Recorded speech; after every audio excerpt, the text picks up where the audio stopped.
I now hand the conference over to Mr. Nischint from Kotak Securities Limited. Thank you, and over to you, sir. Good morning, everyone. Welcome to the earnings conference call of Cholamandalam Investment and Finance Company Limited to discuss the 1Q FY22 performance of Chola and share industry and business updates. We have with us today Mr. Vellayan Subbiah, Chairman and Non-Executive Director, Mr. Ravindra Kundu, Executive Director, Mr. Shaji Varghese, President Housing Finance, Mr. Suresh Kumar S, Senior Vice President and Business Head, LAP and SME, and Mr. Arul Selvan, Executive Vice President and CFO. I would now like to hand over the call to Vellayan for his opening comments. Thank you, Nischint. Good morning, everybody. We just go through quickly the key financial results for the company for the quarter. Disbursements were at 3,635 crores, which was marginally higher than Q1 FY21. Total AUM was at 75,763. NIM was at 1,363 crores. That's up 39% for Q1 FY22. And pre-provision operating profit was at 993 crores, which is a growth of 56%. Our PAT was at 327 crores in Q1 FY22, as against 431 crores in Q1 FY21. And in terms of, so broadly, because of the second wave of the COVID pandemic, between localized lockdowns and other factors, starting mid-April 2021, which had extended in most states up to mid-June, and in some states we still have partial lockdowns in force. So basically, many of the borrowers and staff of CIFCL were impacted by the pandemic and the second wave. And we, as a company, basically shifted our priority from business to protecting the well-being of affected persons. In a lot of the rural areas, there was a lot of challenge in terms of infrastructure, health infrastructure.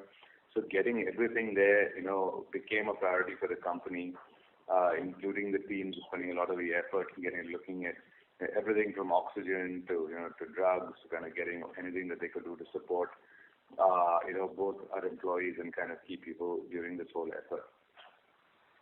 As a result, collections disbursements.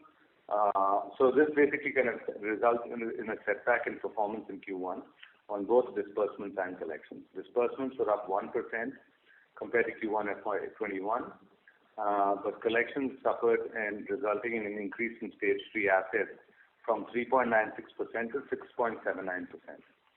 The restructuring option with asset classification benefit extended by RBI under Restructuring 2.0 was used to the extent of 3.86% of the book as of June 21. So total restructuring stood at 5.44% of the book, and these loans are being classified as stage 2 assets by us currently. CIFCL held management overlay provisions of 750 crores as on December 20th, and then we created an additional overlay in March to the tune of 350. So we had a total of 1,100. Of this, basically, we've reversed 400 during the quarter. And this release was made towards additional provisions which were in stage 1 in March 21, and where the customer continued to be in stage 1 in June 21, without downgrade to a subsequent stage. And additional provisions were held in March 21, which were in stage 1 and 2 in March 21, and moved into stage 3 in June 21. On which higher provisions as per regular stage 3 norms have been created. Post this reversal, we have a management overlay of 700 crores in stage 2 and 3 to manage any future contingencies. We've also witnessed a recovery in disbursement and collections during the latter part of June and in July, post relaxation of state-wide lockdowns. And we expect a gradual revival in subsequent quarters in FY22, with normalization and rollback of accounts which have moved to higher buckets. In terms of individual businesses, vehicle finance disbursed 2,846 in the quarter as against 3,231, which is a decline of 4%. LAP disbursed 386 as against 119, which is a good growth because of the challenges during first lockdown. HL disbursed 199 as against 190, a growth of 5%. And AUM was at 75,763 compared to 70,826.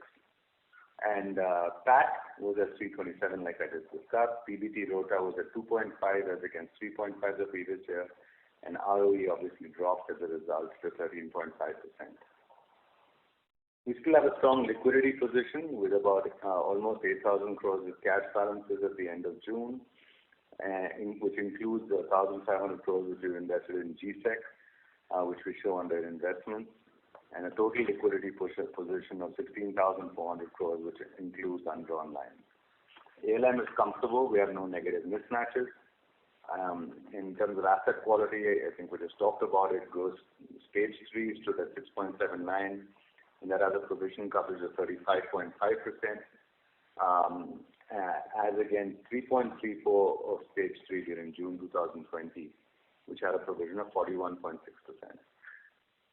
Total provisions carried against the overall book was at 4.37% as against normal provision levels of 1.75% prior to pandemic. And we've obviously kind of talked about the impact of the Supreme Court order in the past, and that still remains in force. The capital adequacy of the company was at 19.08 as against regulatory requirement of 15, and Tier 1 was at 16.6. So, Nischint, I will stop there, and we'd be happy to take questions. Thank you very We'll much. begin the Q&A. Thank you very much. We will now begin the question and answer session. Anyone who wishes to ask a question may press star and 1 on the touchtone telephone. If you wish to remove yourself from the question queue, you may press star and 2. Participants are requested to use handsets while asking a question. Ladies and gentlemen, we will wait for a moment while the question queue assembles.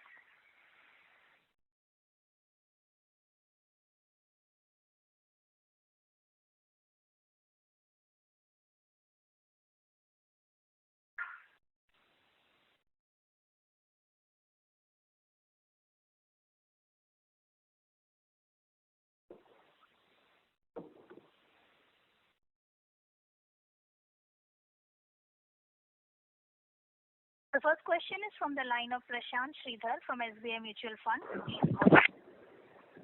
Yeah, thanks for my questions. I hope I'm audible. Yes. Sir, just two questions from my side.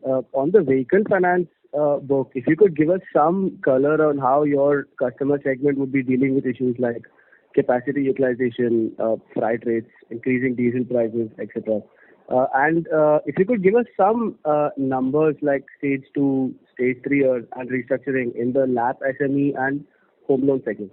That's it from my side. Thank you so much. Yeah, vehicle finance, last time also I mentioned that we are actually into a SRTO category, which is actually 0 to 10 vehicle or 1 to 10 vehicle customer. So in that category, utilization level or managing the vehicle during this time when diesel prices have gone up is better. But mid-size fleet operator who are actually having OPEX a little higher than the SRTO customer, they are struggling where the exposure is lower in our case. And second is that in the case of heavy commercial vehicle, we have started in few markets only, not across the country. And during last 2 years, we have been reducing our exposure in heavy commercial vehicle after noting that the PT has gone up into 2018-19, and since then we have reduced it. So we got benefited on the PT also at the overall level. So the utilization level has been impacted in one segment of the customer. Large fleet operators and SRTOs are better off. But things are improving. This was there in Q1, but in the month of July, things have improved significantly. We have seen that the industry has sold 10,000 units of heavy commercial vehicle, so TIV has gone up. And if in case this continued, there's no COVID impact wave 3, then obviously heavy commercial vehicle is also expecting a replacement demand, which is due for last few months. And we will see that heavy commercial vehicle customers will benefit it in time to come. As far as the stage 3 and stage 2 of LAP, Stage 2, the restructuring, we have done about 2.95% of the portfolio, and our Stage 3 stands at about 8.86% for LAP.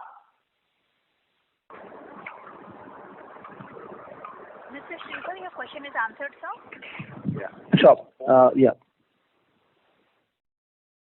Thank you. The next question is from the line of Dhaval Gada from DSP Mutual Fund. Please go ahead.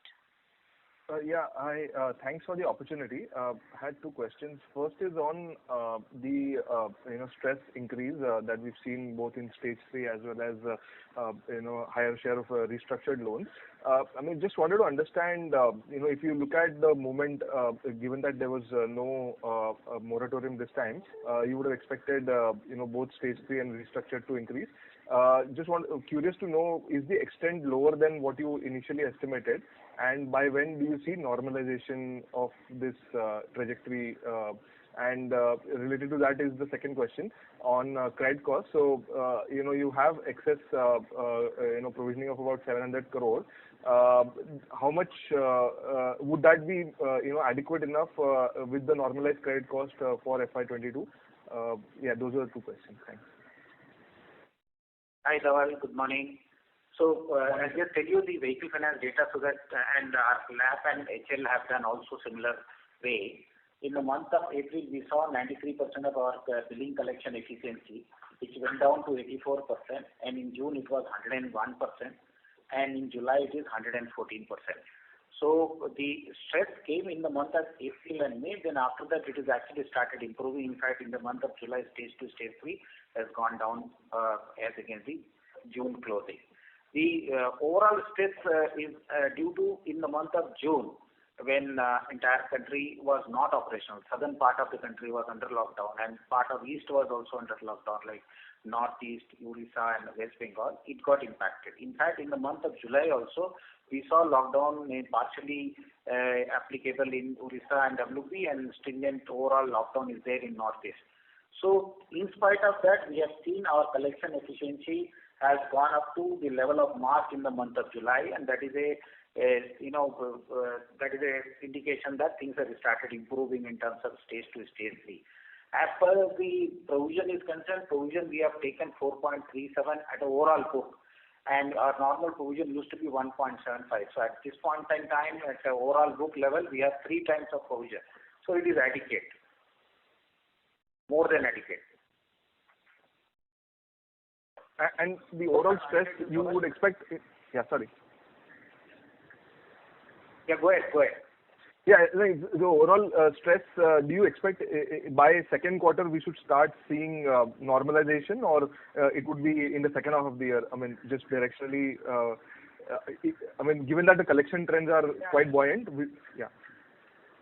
Everything cannot be done in this quarter. Every month, these resolutions are happening. So normalization has started happening in the month of June. It will take 6 to 9 months to get into exactly the similar level. We are expecting that we will try to deliver better number than last year closing as on 31st March in this financial year closing. Perfect, sir. Thank you and all the best. Thank you. The next question is from the line of Chetan Ginodia from Alpha Accurate Advisors. Please go ahead.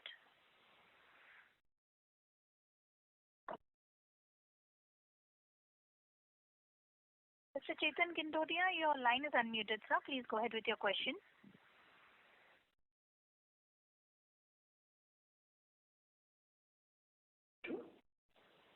Hello. Yes, sir. You may go ahead, sir. So, the two things. One is in terms of the competition intensity, with banks also moving aggressively in this space, how do you see that, from competition perspective? And second, considering that, the environment still looking very challenging, particularly on vehicle financing side, how do you see the trends over next, 2, 3, 4 quarters? Any change in strategy from the long-term perspective? If you can highlight on that would be useful. Thank you. So we have mentioned that in the past that the auto cycle as far as heavy commercial vehicle is something which is going to pick up, going to start anytime, and replacement demand is going to start. So heavy commercial vehicle will see better number in time to come. And this month itself, July, if you see the data, the heavy commercial vehicle segment has registered very good number. Other than that, entry-level car, entry-level two-wheeler, your tractor, used vehicle, all of them is going to do better. So, and we are present over 1,100 branches, 80% branches in tier 2, tier 3 town, and these are the places where the intensity is there, but we are able to do the job because of our people and our relationship with the manufacturer and the customer. So we need not change the strategy very, dramatically, but we will definitely come back to some of the products which we have not done so far. And overall disbursement in the month of July, we have seen that we have delivered more than July 19 disbursement as an organization put together Vehicle Finance, LAP and HL. So this trajectory is actually going to continue, and we will deliver better than last year if in case COVID wave 3 doesn't come. I see. So no major change in strategy, right? Because you might have seen some more delinquency in few pockets. So are you trying to become more conservative by making any change in the risk management, any change from the systems perspective? We are actually following the product level at a make, model, variant level and the customer and geography level, and watching that where the probability of default and LGDs are lower. And that actually varies. It's not a static. As and when we see that some product MMV is actually not giving return, we reduce the disbursement. So that is the ongoing process. We have a system business decision model working. Every quarter we look it, and then accordingly we give the direction to the team to change their focus from market to market, product to product, and MMV to MMV and customer category to category. That has been working very well.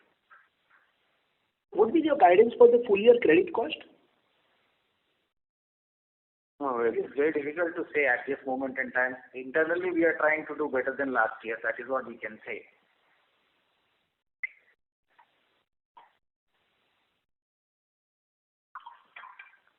So your question is answered? Yes, sir. Yes, sir.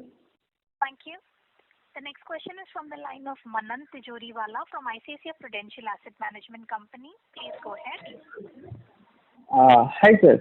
I wanted to get your view on ECLGS versus restructuring as option for working with your borrowers, as you have done around 4% ECLGS of your portfolio last year. So at minimum, I think you were able to help the cash flows for around 20% of the portfolio. So was this first largely into the auto segment? I'm not sure if you could confirm that. And also if you could throw some light on ECLGS this time and why it has been or not been used. And lastly, would you say borrowers who availed ECLGS last time around were as stressed as anyone who availed restructuring or more?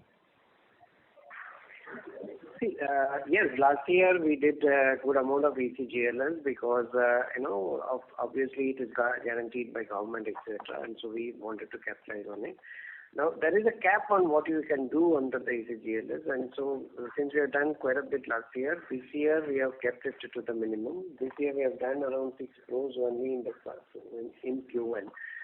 So we have not scaled it up much in the current year.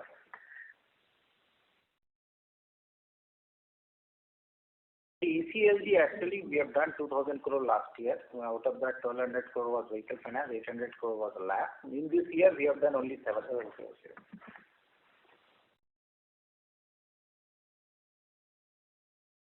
So your question is answered? Sir, lastly, if you could shed some light around how stressed you would imagine a ECLGS borrower would be versus a guy who avails restructuring.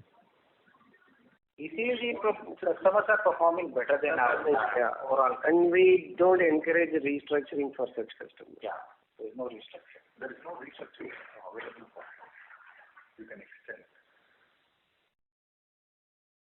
Okay, sir. Thank you. Thank you. The next question is from the line of Anand Bhavnani from White Oak Capital. Please go ahead. Thank you for the opportunity. So, sir, my first question is, how we see relative attractiveness of various segments that we operate in now. We have seen that in the, tier 2, tier 3 towns that we operate in, affordable housing has done very well. So, and, they have withstood the test of the pandemic better than, let's say, vehicle finance or LAP. So, the experience similar for us? And do you think the opportunity in affordable housing is something which we would explore more vigorously going forth from here on?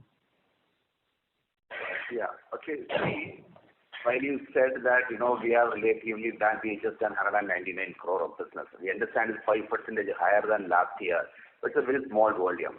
But when it comes to the opportunity, so, the LMI, lower middle income families whom we target and whom we wish to serve, tier 2, 3, 4 are the obvious opportunities.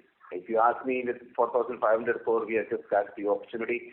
We have only just reached out to 177 branches and just 9 states last year, and we will look at 2 more states this year. The opportunity, of course, is much, much bigger, and we will continue to focus there. And this is an identified opportunity for us. And we have also internally, strategized and focused accordingly, segments which can scale over a period of time, the transaction types which can scale over a period of time, like self-construction, ready resale. These are the large opportunities in 2, 3, 4 cities. So we are focused on that. We hope to, get, the numbers and the plan which we have internally planned. It's quite a big opportunity, needless to say. And it also comes very handy to Chola because Chola over the last, 2 plus, whatever years been, kind of focusing on the LMI, lower middle income. There's a good understanding of risk and an orientation to the segment too. So we hope to do what we are focusing on. Sure, sir. My question was more of, do you see for us to divert more resources there or do more, business there than historically we have done and kind of have more focus on this, given that pandemic has, created template that this business does better than others in rural areas, the affordable housing space. So the question is our focus more and can we expect much higher growth than in the past? Let me reframe the question the way I have understood. What you are asking is, for affordable housing, should there be a higher priority and increase the volume than currently planned and budgeted? Is that the question you are asking because it's an opportunity? Yes. See, look, housing is a generic demand. There's always an opportunity. So we have, a reasonably good business plan we have made, all the way up to FY25. We are on course of that and execution. So we will always focus to execute the plan we have already kind of formed up. That plan to be executed with precision is what we will focus. Anyway, it was always an opportunity. It's not that today, affordable housing has thrown a new opportunity for a company like us where we do a very small volume. So first, priority is to establish to, western and northern, country, part of the country, establish process and procedures. As you know that the whole land matters are a state function. It needs to have a lot of local nuances. We just don't want to rush in, and this is not a business which is rushed in. It has to go, because the 15 years is the average lending tenor. So we would like to go with, the way we have built other businesses, carefully and do in a way it is sustainable. So we are not going to rush in beyond the business plan, So that's where we look at. There is no intent to change an extra focus plan or a higher volume plan than what is currently planned and, approved by the board. Sure. And sir, just double checking if I heard it correct, we did ECLGS of 700 crores in Q1, is it? 7 crores. Only 7 crores. 7 crores, sorry, my bad. Thank you. I'll come back in the queue. Thank you. The next question is from the line of Bhavik Dave from Nippon India Mutual Fund. Please go ahead. Yeah. Hi. Good morning, everyone. Just a couple of questions. One is on we understand the increase in stage 2 and stage 3 because of the lockdown during April and May. So just wanted to understand if you could give us some color on what proportion of these customers are paying. I understand that they will not be able to clear their previous dues and hence have rolled forward. But what proportion of the stage 3 assets are active and paying one or more than one EMIs, if that data point if you can give, and even the same for the stage 2, because that have seen a significant increase, but I would assume that in June and July, when things normalize, customers would have started repaying at least one EMI. So if you could just give us some sense on what that is. I mentioned that stage 0 to stage 1 roll forward is only 1.45%, which is the lowest in the last 10 months. And when it comes to stage 2, almost 80-85% customers are paying their current month due. So they are stabilized in the same bucket. And the stage 3, which is nothing but 3 and above, there is also almost 80% customers are paying in the current month due. And also there is a little bit repossession happening, although repossession and sale is very negligible in terms of the stages. But some customers who are not paid, they have actually committed to pay in subsequent month. That is the situation of stage 1, stage 2, stage 3. Okay, that's very helpful. Thank you. And it is better than the trend which we have seen in the month of January, February, March, and July. I'm just telling you the July trend versus the March trend. Understood. That's helpful. And secondly is on the 3,600 odd crores restructuring that we have. If you could just break it down between vehicle and LAP, how is that breakup looking?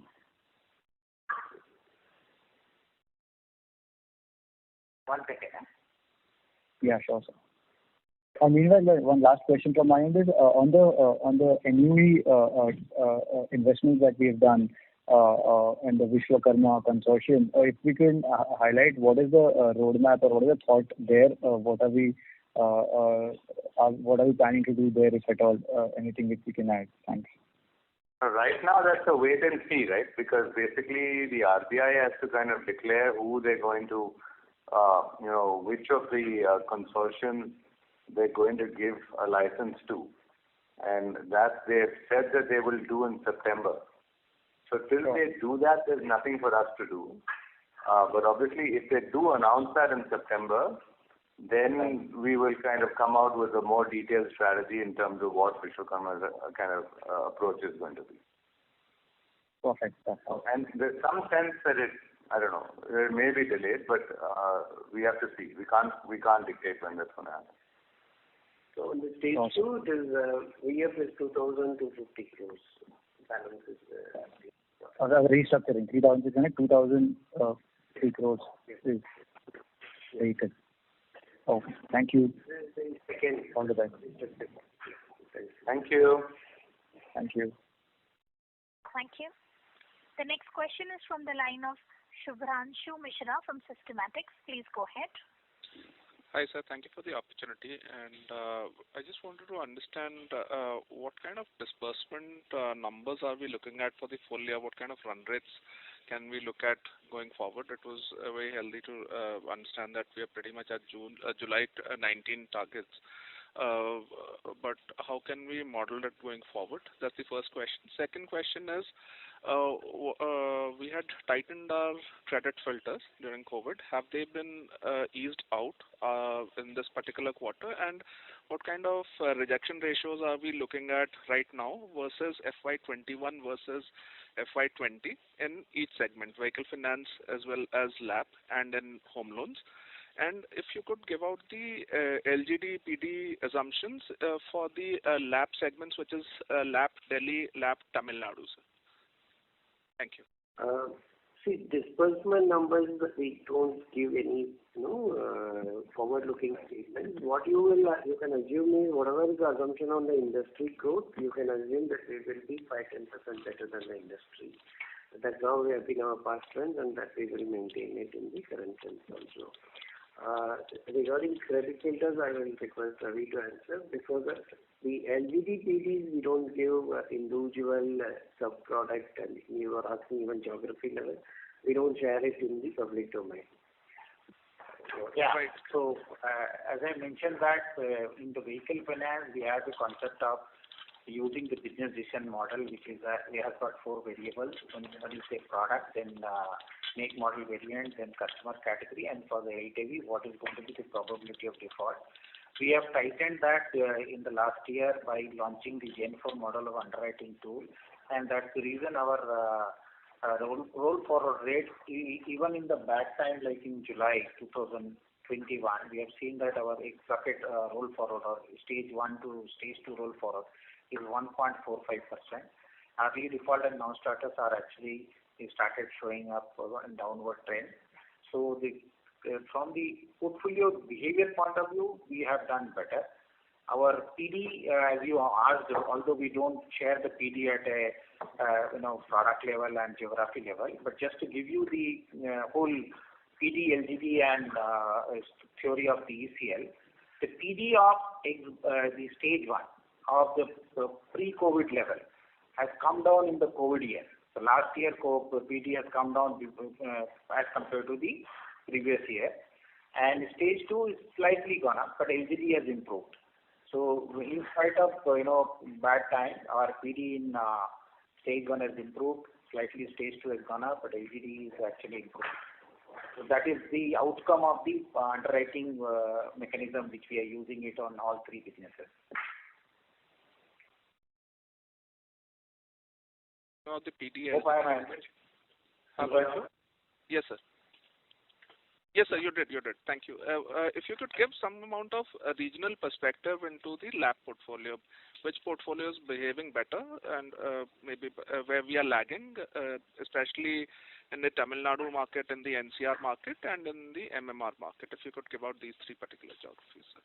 Yeah. So our NCR book is the biggest in the country, and followed by actually Tamil Nadu. And we had challenges in April and May month, especially the lockdowns were severe in these states. The good part is that June we recovered in terms of our collection recovery, and our efficiency started improving. In fact, we have done significantly better in the month of July in both these locations. And both the locations started showing collection efficiency improvement in the last 2 months, and we continue to focus on that and we'll improve it. That's for NCR, sir. In Tamil Nadu?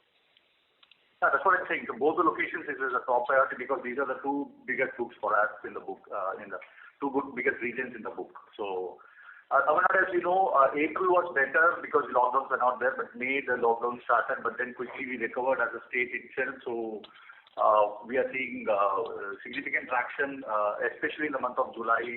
We saw significant traction in Tamil Nadu region as well. Right, sir. And if I'm allowed to just squeeze in one more question, sir. If you could just speak about the repossessions, because repossession of vehicles is pretty much the end of road with that customer because he's in an earn and pay segment. So what kind of repossessions are we looking at in this particular year? And if you could guide there, sir. Thank you. That was my last question. Yeah, repossession, no, that is not right assumption actually. The repossession, if you know that, it is actually lowest. Every year we do repossession of only 0.1% of overall assets, which is basically sold and see, there are two types of repossession. One, repossession and release. That is, there is no point in discussing because there are some customers who we repossess and get back and that gets released. What is important is that we repossess and sell, which is 0.1%. And if you see the stage 3 book, on the stage 3 book, the repossession is hardly 2%. So on the overall book, the repossession is 0.1%. On the stage 3 book, it is hardly 2%. So rest of the customers we are collecting only, either by way of normalization or by way of basically waiting for some time and then collecting it at some point in time. So we are going to look at similar levels in FY22 as well. Correct assumption? It is going to be same only. It has been there for quite some time. In fact, that is what is the underwriting tool working on. Sure, sir. Thank you so much. Best of luck, sir. Yeah. Thank you. Thank you. The next question is from the line of Kunal Shah from ICICI Securities. Please go ahead. Yeah. Hi. So firstly on restructuring, if you can just let us know in terms of what is the texture of this restructuring and how would be the flow through into the buckets, either the standard or the stress buckets going forward? In terms of the timeline in particular, so is it like a 3 months, 6 months? What is the kind of a moratorium or something that we would have offered here? Restructuring, predominantly we have only given 1 to 2 months. In very few cases where the underlying business is related to a industry where it is having a long-term hit, like where in the school buses and in the case of travel tourism or something related to a hotel industry test. Those cases alone we have given around 3 to 6 months. And in none of the cases we have exceeded 6 months. So this is how the whole of the restructuring is happened. Of course, the rest of this, positions of the EMI is not exceeding 24 months beyond, etc. As per our guidelines and the internal board policies are being fully adhered to. So this is what we have already discussed. We have done around 3% or 3.6% of the total book in restructuring 2, and overall put together it is around 5.4% on the restructuring. Some amount of the first restructured book is also run down, so to that extent you will see some differences. So don't arithmetically add up and say why it was adding. From this we came back on such questions. 60% customers are 30 days, that means they are paying from the next month, and 20% are 60 days paying after next month, and there are almost 80% is within the 2 months. Sorry, didn't get that. 60%? 1 month and 20% 2 months. Yeah. Okay, 60% 1 month and 20% 2 months. So almost 80% are less than 2 months within the restructured pool. Correct. Okay, perfect. And in terms of the disbursement, so industry-wide data which we have shared, and along with that Chola's growth. So overall, when we look at it, you said that maybe because of the safety and cautious approach, we have been slow. But maybe how should we look at it? You said that we will be broadly following the industry trajectory, but does it suggest that in some of the product segments we have been giving away the market share, and would that be more in terms of competitiveness, or that's our internal strategy? How should we look at that? Because in most of the industry data, we are seeing much higher volumes compared to where Chola was, in the first quarter. Yeah. It's a good question. Actually, this year now inventory is getting piled up. The manufacturers last year, they could not produce BS6 in the time in the first quarter, and they were struggling to produce in second quarter also. So now the industry is actually increasing the inventory, and our numbers are on the retail sale. So there is a difference between the wholesale number and retail sale. What we showed the industry number is a wholesale number which is published by the SIAM, and our numbers are retail. So when we see the retail to retail, our market share is definitely maintained at the same level, and some of the product segments we have also increased. So it's not a real apple-to-apple comparison. Last year we were showing the market, when we are comparing it, the wholesale numbers were not much. So it was looking like, our market share is going up. So this problem is always going to be there. The retail numbers are not, we are getting it from any particular, authentic sources. So we have only one data which is published by SIAM, and our number is based on the disbursement. So obviously you will see that there is a gap between the wholesale number and Chola number, because our market share are depending on the retail numbers.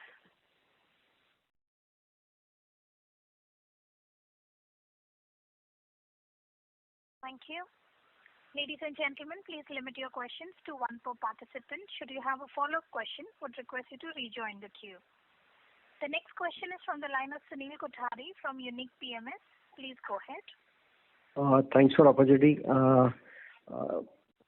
Mr. Vellayan, my question is to basically your view. Basically, whenever there is a challenging time, you last decade back also you taken control on the company and strive really back well Chola, and then we created a team which is also managing well. And again, you are here during this COVID time. So really, as an investor, would love to your presence will be very highly appreciated. So my point or my question is, what is the learning and lessons and area of improvement you feel Chola should do during this recent tenure and your last 10-12 years experience with Chola? Where is the major area of improvement you would like to see? What internal change you would like to make? Yeah, thanks, Sunil. So, see, I think broadly, the good thing is that a lot of these basic things, right? Like, so like Ravi was saying, our belief is that as long as wave 3 doesn't come back, collections will start improving now. I mean, they've already started in the month of July. And so basic things like that, the team disciplines are very high. And the capability to roll these things out at a field level are very high across the company. So I would say that in itself is a massive strength for the company to have, because I would actually kind of argue that, by far, from the ability to roll out and kind of execute at the field level, both on the sales front and the collection front, I don't think that there are any companies that will be stronger than Chola at doing that today. And so I think without that, it makes it more dangerous to do anything else. So what are the opportunities? I think we've talked about this in kind of prior calls. I think there are 3 sets of opportunities. And perhaps the first set is basically, around looking at what is happening. If you take what's happened kind of in with a strong field capability, some companies have gone out across a whole set of verticals, right? We've traditionally been in just vehicle finance and and LAP and housing loans. So that is the first set of opportunities, which is, can you broader base the set of verticals that we offer? So that is one set of opportunities that we will look at. The second set of opportunities is, like, a lot of people are now, obviously, with these fintechs, a lot of people are trying these digital solutions and trying to kind of capture a lot of market share with them. Our sincere belief and hypothesis is that it's very difficult to pull off a fully digital solution in India unless you have the front-end collections capability to go out and collect against loans that don't perform in the market. We don't think that a fully digital solution will work. So what we're looking at doing is seeing how we can also push out along that kind of dimension of kind of getting more digital, but backing it up with a lot more, physical, both kind of, collections capability and field presence. Because I think that marriage is going to become very important for India as we go forward. True. And then the third opportunity is really around, as more data becomes available, how do we use both a combination of that data to improve the effectiveness of our field force? Right? So, how can we use that to basically improve perhaps the productivity of the frontline sales employees of the collections team? Right? By using kind of a combination of, first a digital front, then kind of a centralized front for collections, and then a field kind of, so how do we use that, whether it's collections or sales, how do we use this combination of 3 things to fundamentally improve the efficiency of our field forces? So I would say these are the 3 main areas. Very, very, very detailed explanation, sir. Thanks a lot. Last, just one point.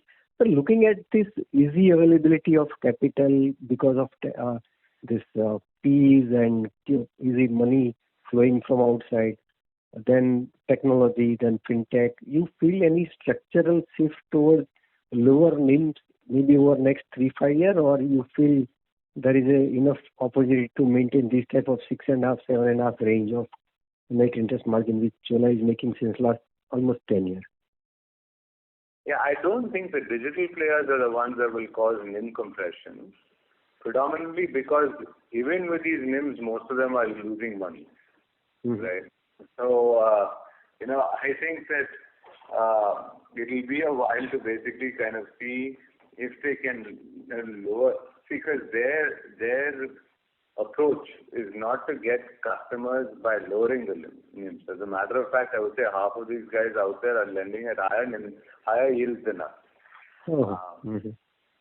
So I don't think that they're going to cause NIM compression, because none of them, or I would, as far as we can tell, none of them have figured out a way of actually kind of, of running at a NIM that is similar to us and making money.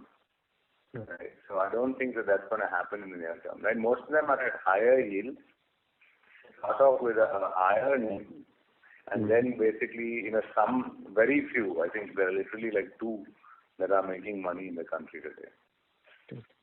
Thanks a lot, sir. Wish you good luck. Thank you. Thank you.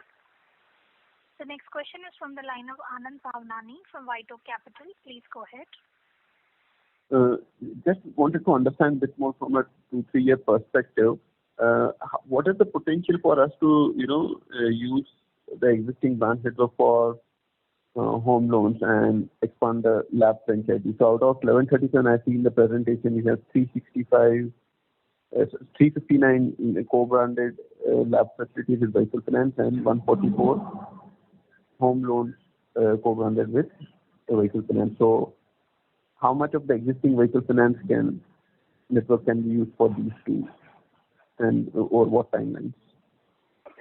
See, when it comes to home loans or for that matter any business, the first priority is to go along with the existing infrastructure when it comes to sharing of infrastructure. Because that gives a lot of sense for us to make the existing infrastructure to be more effective.